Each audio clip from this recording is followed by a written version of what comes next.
we have oil making it to the top. Welcome back to the Lost Cause Ranch, and what is another day in the life of a Land Rover hoarder. And as you can kind of see, we got a little bit of a theme going on here lately, and it is stuff that is broken but happens to not be Land Rovers. Everyone says Land Rovers are junk. What one's on the trailer? I mean, it sure is a good thing we have a nice, reliable Range Rover to tow all the broken junk around here. But man, you guys got to hear the X5. This thing is what I would consider broke.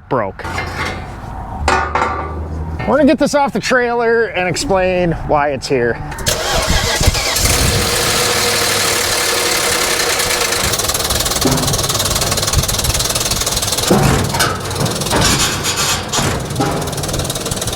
Pretty healthy sounding, don't you think? Very mechanical sounding things happening underneath the hood there. And why this is here is actually kind of a funny story. So this X5 has been in my life in one fashion or another for quite some time now. It originally belonged to a good customer of Ted and mine's at the old shop, and it kind of got handed down through their family, and then eventually they no longer needed it. So I bought it off them knowing that I always have family that can use cheaper. We say that ironically with the BMW logo, but cheaper vehicles. We're all pretty familiar with the older BMWs, and they are actually generally reliable, and we have a hoard of parts left over from the shop for those, so they make good runaround vehicles. Well, as you heard there, its runaround days may be over, and luckily for family members, we happen to have like a Walmart, or I guess I should say Costco return policy, and we're just gonna buy this thing back and we'll find another thing for them to pound around in. They don't ever ask for me to buy them back, but for the most part with family and vehicles like that, we can just give them the money back and find them something better to use, because at a certain point in time, things like that happen to them, they're just not worth sticking the money into. It's got the little red genie lamp on the dash, meaning no oil pressure. I kind of figured the timing chains went because that was kind of common on BMW V8s of that era, but then Ted reminded me about the oil pump nut. Back in the late 90s and early 2000s, BMW had a little issue with the nut holding the oil pump gear coming off. They didn't tighten it, they didn't put Loctite on it, and when the gear comes off, it kind of quits pumping oil, which is never a good thing, especially for this one, because it happened to happen at speed. But no, it occurred at highway speed, which is usually kind of the death of an engine. I suspect that one is not long for this world, but we'll take a little closer look a bit later today. We got some other things to handle first. Here's another little bit of an odd job for around here, but we got a couple different sizes of stainless rod. Jobs like these are exactly why I purchased that Langmuir press brake in the first place. So those rods in the back of the Range Rover are just kind of test pieces. We're going to dial in the bends to do a run of parts for my little brother. So each of these have 3 bends to do.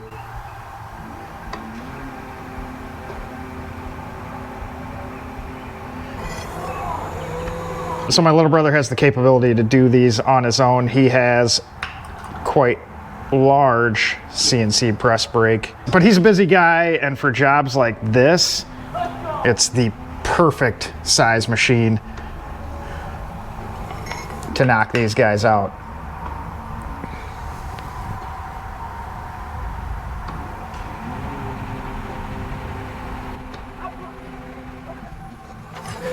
But man, when this thing works, it is just the frickin' bee's knees. Look at how quick we knocked that out. And like I've showed in the past, we're able to set up the program to knock through the bends in order, so we don't even have to reset anything. You saw it had 3 bends. Coincidentally, on this one, they're all exactly the same, but we had a 90, and then that 2-part 90. So he's got 3 different parts that need to be made, and what I'm doing here is just getting the program set up and getting the pieces figured out so we know the exact cut length, and then he's got a bunch of them to run. So I'll get these made up, make sure everything is happy. Then he can just have his guys cut everything to length, and I'll go pick them up, and we'll just be able to knock through these. But just look at how quick we can get a somewhat complex part done. Can you imagine how long this would take to to do by hand and just get the perfect 90-degree bend. Every time, comes out perfect. As you guys know, the brake's been a little bit of a pain in my rear, but I just can't believe how useful it is when it does work. I just hope that we have it going.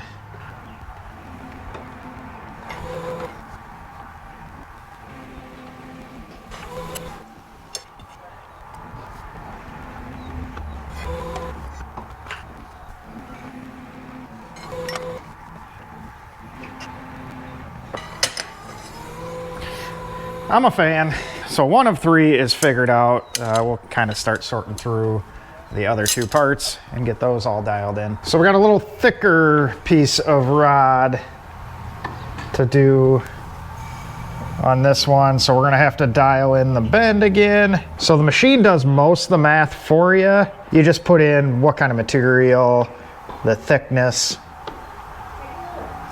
and what kind of bend you're going for, and it pretty much sets it up. But I'm sure we're gonna have to correct this one just a hair on the bend degree. Everything's calculated off more of a sheet, or I guess it would be a square rod. So you're gonna see this is probably like 20 degrees under. Yep, quite a bit, but easy enough. We can solve that problem. So we just measure what that bend was. We were going for 90 and we got 113.4. I've shown you guys this before, but all we have to do is go to it is underbent by 23.4. Okay. Because we were going for 90 and we only hit 113.4. And we're going to save that, go back and run the program again. We'll do it on the fresh side first before we correct the other one. And it's just gonna push that die further down than it did last time.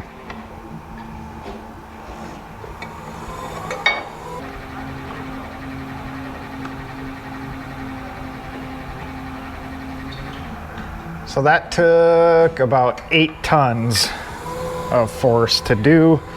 So we got that one figured out. We're gonna have to cut it a little shorter. These legs are a little long, but that's why we're doing the test pieces before I had him just chop all the material to the wrong length. So now this last one, I'm not exactly sure if I'm gonna be able to get it done because it's quite a bit bigger piece and we're bending past 90 degrees. So I just gotta make sure we aren't gonna hit our screen or anything when we go and do it. This first bend will be fine. It's just gonna be the second one. Hopefully there's enough space. And I just don't know if it's gonna wanna bend at all anyways. We're gonna max some tonnage out here, I think.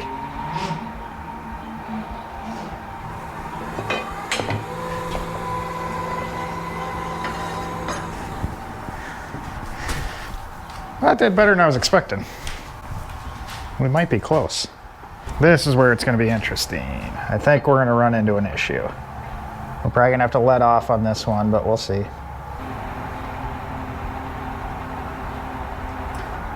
Yep. All right. And I'd run into it. Let me think for a minute.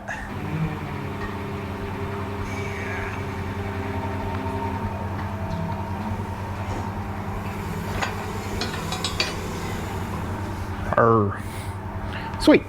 So we'll drop these little test ones off, make sure everything works, and then there's quite a few of those to make, so that'll probably eat up a full day whenever that material's all cut up. Like I've said several times, this thing is slick when it works. So I think we are finally past winter around here, although it did dip below freezing last week.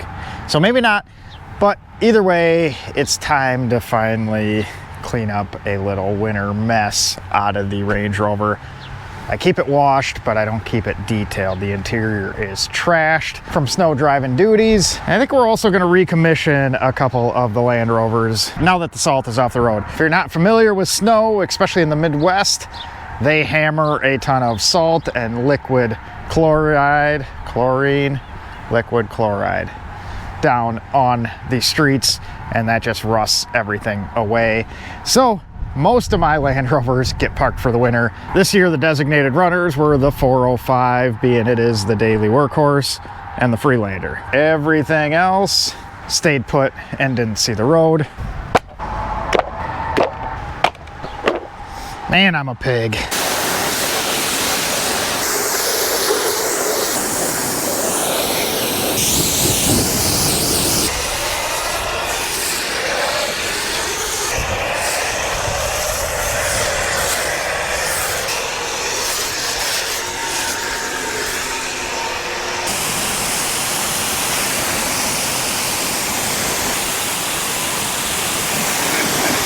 So we dropped the test pieces off. We went ahead and grabbed the material that he had. So we'll just finish up what we can real quick and give him how much he has to order to finish the job. But while the thing's working, we're gonna knock through these.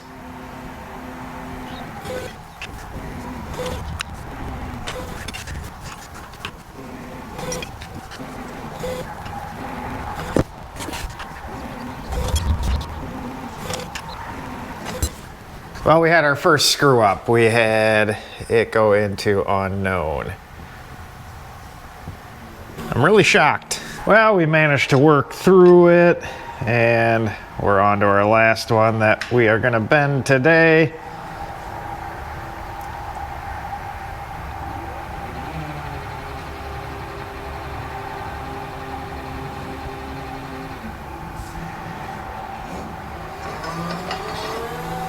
I really just wish this thing would work consistently, because when it does, it is just so freaking cool. I mean, look at that piece we just bent, and not only did we bend one of those, we bent 6 in a row and they all match. I mean, look at that. It does a really nice job when it works.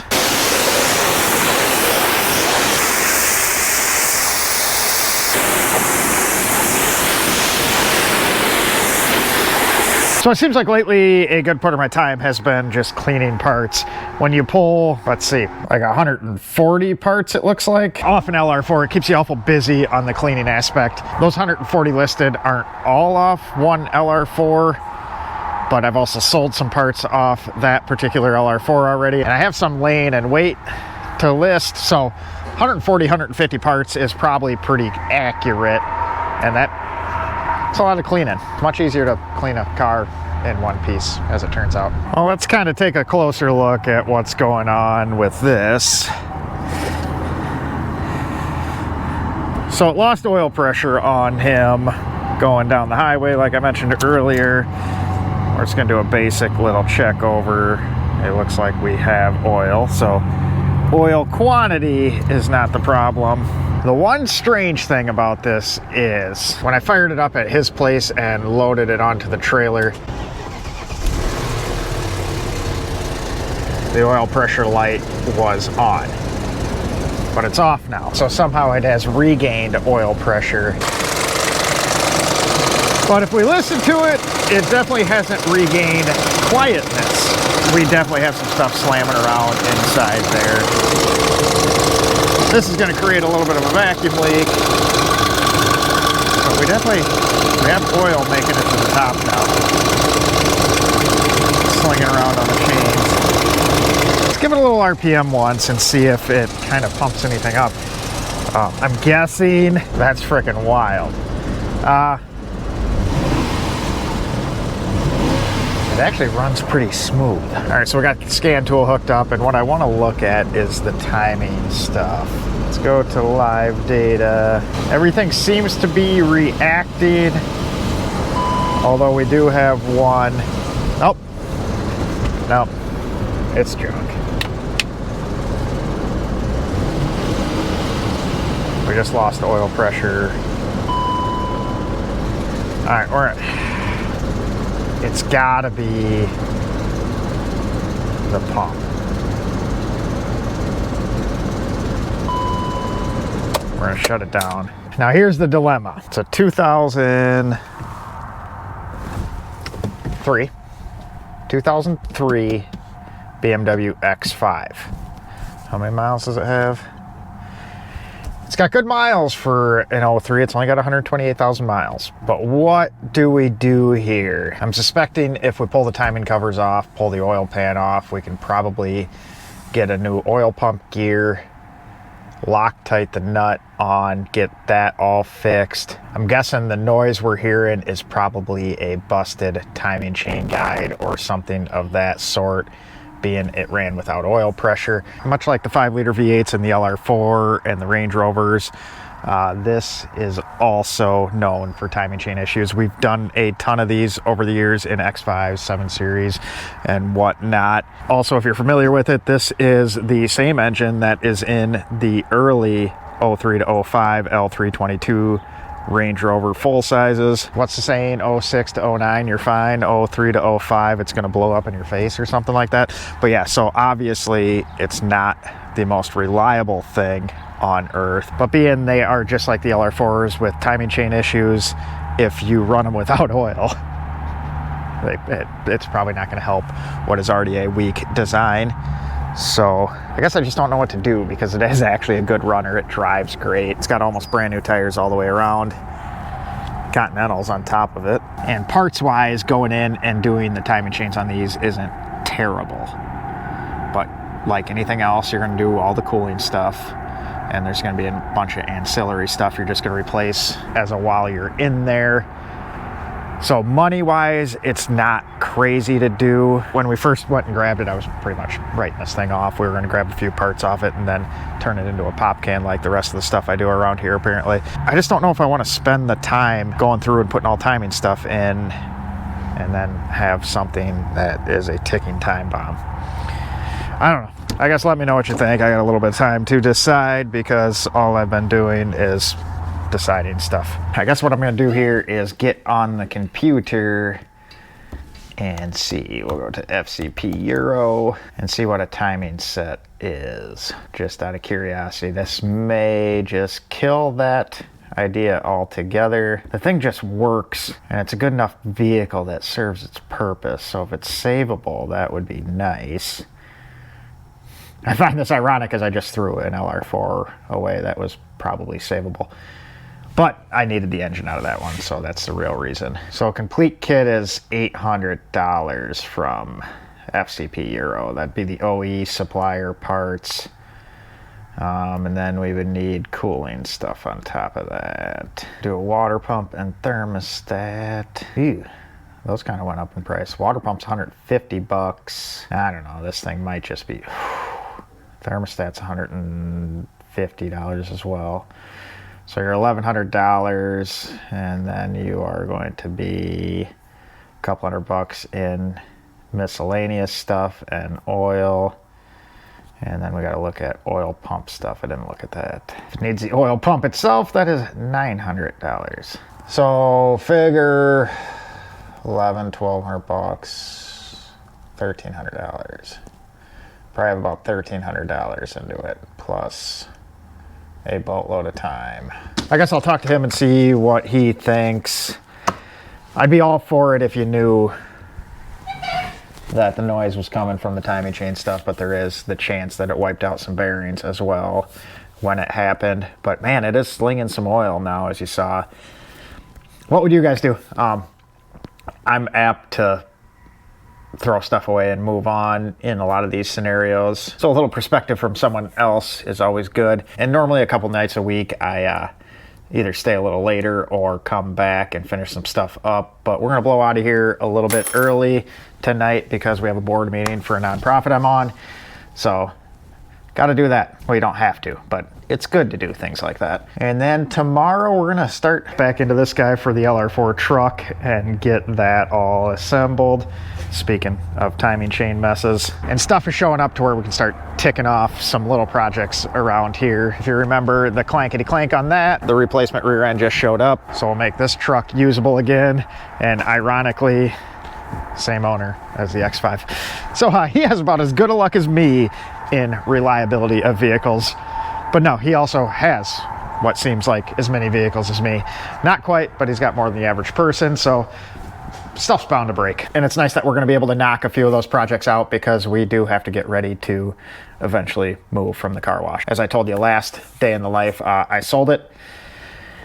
Still working on the replacement place. I did this in great, fantastic order in the fact that I sold the place before I actually had the other one secured.